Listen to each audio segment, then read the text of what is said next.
अवसर रही।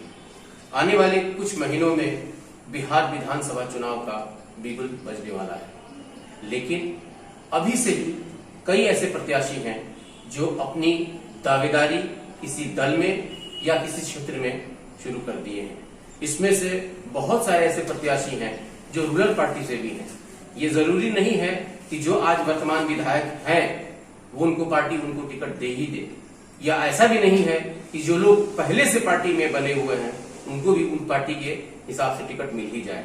बहुत सारे ऐसे प्रत्याशी हैं जो पार्टियों के साथ बहुत दिनों से अपने जुड़ाव को रखें, बहुत दिनों से पार्टी के साथ रहें, बहुत दिनों से पार्टी में लगे रहें, लेकिन उसके बाद भी पार्टी अगर उनको तवज्जो नहीं देती है तो बहुत सारे ऐसे प्रत्याशी हैं जो कि अपना भाग्य जो है कि इंडिपेंडेंस भी अपना आजमाएंगे। लेकिन हम लोग बात करेंगे सिवान लोकसभा क्षेत्र की, जहां पे 8 विधानसभा आती है। वैसे तो सारी विधानसभाएं अपने आप में एक बाहुबली क्षेत्र माना जाता है, लेकिन हम बात करेंगे आज खास करके बढ़रिया का, क्योंकि ये सीट हमेशा से सुर्खियों में रहता है। इसे हॉट सीट भी कहा जाता है। यहाँ के जो वर्तमान विधायक हैं वो हमेशा सुर्खियों में रहते हैं, चाहे वो कभी अपने डांस को लेकर के हो, या गाने को लेकर के हो, या विकास की बात कह करके और मुकरने की बात हो। इन्हीं सब बातों को लेकर के हम एक ऐसे प्रत्याशी से भी बात करेंगे जो पेशे से डॉक्टर हैं, लेकिन जन भावनाओं को देखते हुए और जन समर्थन को देखते हुए वो भी जो है कि आज अपनी किस्मत को आजमाने के लिए फील्ड में अपने कमर को कस चुके हैं। क्या है उनकी अगली रणनीति, किस तरीके से वो चुनाव में आएंगे, क्या क्या बढ़रिया के लिए उन्होंने सोचा है, इन सब बातों को लेकर के हम आए हुए हैं डॉक्टर अशरफ साहब से और बात करेंगे। सबसे पहले हम उनका स्वागत करेंगे अपने चैनल पे। नमस्कार, आप सभी का स्वागत है और आप सभी चैनल में रहने वाले जितने भी लोग हैं सबका स्वागत है। डॉक्टर साहब, मेरा सबसे पहला सवाल ये है कि आप चूंकि एक डॉक्टर हैं और आपका प्रोफेशन चूंकि बिल्कुल डिफरेंट होता है, हालांकि सामाजिक परिवेश में ये बहुत महत्वपूर्ण पद होता है, लेकिन उसके बाद भी आप क्या सोच करके राजनीति के उस गलियारे में जाना चाहते हैं जहां बड़े बड़े दिग्गज लोग पहले से ही काबिज हैं, लेकिन आप आखिर क्या सोच करके जा रहे हैं, क्या आपका रोड मैप है, ये हम जानना चाहते हैं। देखिए, बहुत अच्छी बात है आपका कहना है कि मैं डॉक्टर हूँ, पेशे से डॉक्टर हूँ। चाहे मैं पेशे से डॉक्टर हूँ या कोई दूसरा सोशल वर्कर है, हम सोशल वर्कर की भी बात करते हैं तो वो डायरेक्ट समाज में लोगों से मिलता है, लोगों का काम करता है। और हम पेशे से डॉक्टर हैं, हम भी डायरेक्ट समाज में जाते हैं, लोगों के साथ मिलते हैं और लोगों का काम करते हैं। इसमें काम करने की जो शैलियाँ हैं डॉक्टरों का भी अलग अलग है। दूसरे तरफ आप राजनीतिज्ञ जितने हैं वो जो सोशल वर्कर हैं उनका अपना अलग अलग है। जनता किस अंदाज को पसंद करती है, आप कैसे जनता के बीच में उपस्थित हैं, इन सारे अंदाज के तहत हर एक आदमी अपने आप को समाज में खड़ा करता है। ये उसकी व्यक्तित्व होती है जिसके आधार पर वो खड़ा होता है।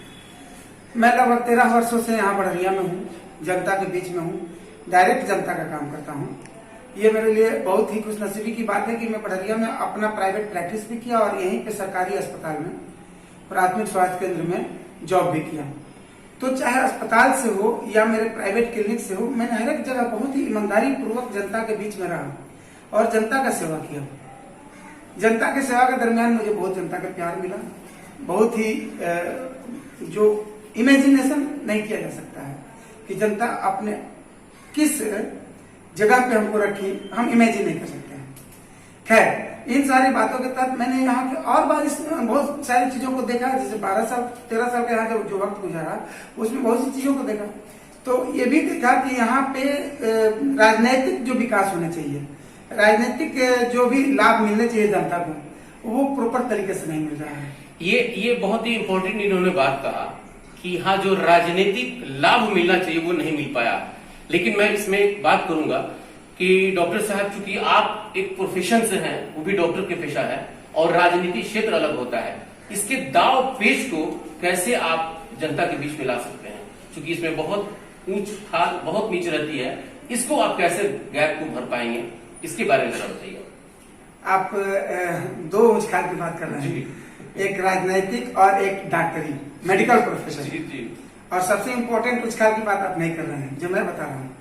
सबसे इम्पोर्टेंट उच्च खाल ये होता है कि राजनीति में ही जाति का बहुत बड़ा व्यवधान है। ये हम बात बहुत ऊंच ये सर हम बाद में बात करेंगे जो जाति व्यवस्था हम इसके बाद बता रहे हैं मैं इस राजनीतिक गैप को नहीं हम बता रहे हैं, आप मेरी बात को मानिए। राजनैतिक भावनाओं से जो चीजें होती हैं वो सबसे ऊंची होती है। राजनीतिक भावनाओं में जो जातिगत ऊंच नीच है, राजनीतिक भावनाओं में जो जातिगत व्यवधान है, जो भी व्यवधान है इसमें पड़ी हुई है।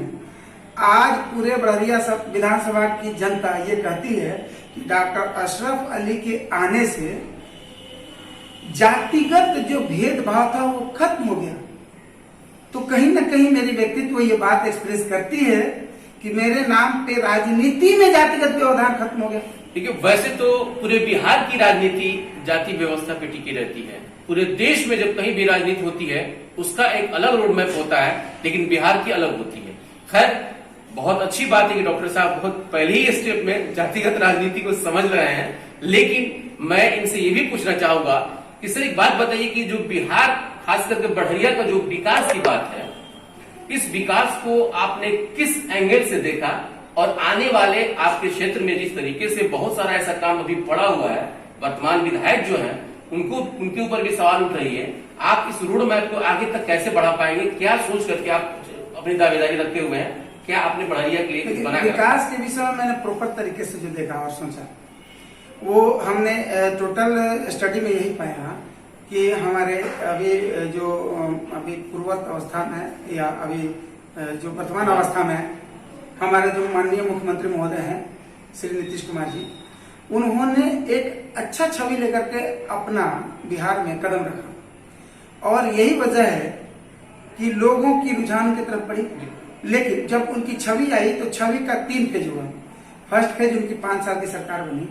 उस फेज में उन्होंने अपनी एक पुरुषत्व की एंट्री की बिहार में, जिसमें कि उनको विकास पुरुष के नाम से जाना गया। और वो सिर्फ 5 वर्षों का था। 5 वर्षों में उन्होंने बहुत अच्छा विकास किया। तो पूरे बिहार के लेवल पे आप देखें तो बहुत अच्छा विकास हुआ। लेकिन उसके अगला जो 5 वर्ष है वो खेल का हो गया। उसके अगला ये जो 5 वर्ष का हुआ ये महाखेल का हो गया। तो ये जो नेक्स्ट 2-5 वर्षों का सरकार उनका चला, तो खुद माननीय मुख्यमंत्री महोदय की तरफ से बिहार का कुछ विकास नहीं हुआ। तो फिर आप विधायक के लेवल से, माननीय विधायक महोदय के लेवल से क्या विकास की बात सोचेंगे? ये तो सारी जनता जानती है बढ़ारी के विधानसभा। सर, आपने जो विकास की बात कही, तो आप चूंकि पता है कि सिवान एक ऐसा जगह है जहां पे डॉक्टर मोहम्मद शहाबुद्दीन साहब को विकास पुरुष के नाम पे जाना गया। और ये इत्तेफाक है कि आपके पीछे जो ये बैनर लगा हुआ है आरजेडी से लगा हुआ है। क्या लग रहा है कि आप एक वैसे रोडमैप पे चल रहे हैं जिसपे शहाबुद्दीन साहब ने विकास करके और आप पूरे सिवान की जनता को दिखा दिया? तो पहला तो ये हुआ। दूसरा चीज क्या है, ऐसा लग रहा है कि आरजेडी आपको टिकट दे रही है। इन दोनों बातों को सर तरफ रख सकते। देखिए, इसमें कोई शक नहीं है। माननीय हमारे पूर्व सांसद जो डॉक्टर मोहम्मद शहाबुद्दीन साहब हैं, उनको आज के इस मुआशरे के जो विरोधी हैं वो भी कहते हैं कि जो विकास हमारे पूर्व सांसद महोदय कर गए वो आज तक किसी के बस की बात नहीं हुई। और उन्होंने अपने समय में जो किया वो आज 15 वर्षों में कुछ नहीं हुआ है, बिल्कुल नहीं हुआ उसके कंपेरिजन में।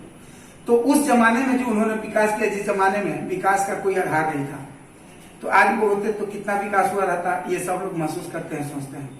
और जहां तक रही मेरे रोड मैप की बात, तो जरूर हम तो उससे इंस्पायर्ड हैं। हम ही नहीं, इस पूरे लोकसभा के लोग उनसे इंस्पायर्ड है कि उन्होंने बहुत अच्छा विकास किया। अगर इस तरह का सोच लोगों के अंदर है कि माननीय पूर्व सांसद महोदय ने जो विकास किया वैसा होना चाहिए, तो ये तो हमारे सौभाग्य की बात है। और मेरे अंदर भी अगर ऐसी बात है तो ये इस लोकसभा की जनता के लिए सौभाग्य की बात है। पार्टी टिकट दे देगी। अब रही बात की पार्टी देने की बात, तो क्यों नहीं, पार्टी किसी न किसी को टिकट देगी। पार्टी जो इस पार्टी के अंदर जो भी कार्यकर्ता है, पार्टी के नाम पे, पार्टी के बैनर लगे हैं, उसको टिकट देगी। हम भी उसी की तरह हैं, हम भी पार्टी के कार्यकर्ता हैं, पार्टी के साथ हैं, पार्टी के बैनर तले हैं, हमको भी पार्टी टिकट देगी। इस बात की जो है उम्मीद दी गई है कि आप क्षेत्र में काम कीजिए, आप पर विचार किया जाएगा। तो हम इस बात को मानेंगे कि हम पर विचार करेगी पार्टी।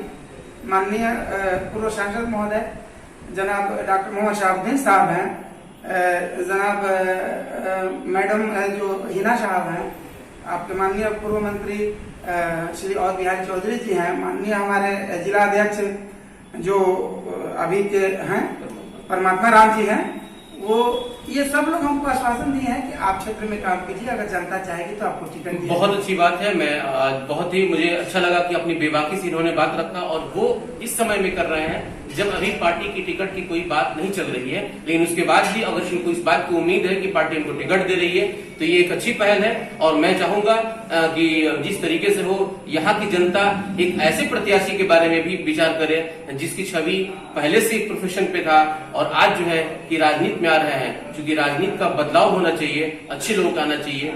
यही जो है कि हमारा लोकतंत्र को और मजबूत करता है। धन्यवाद।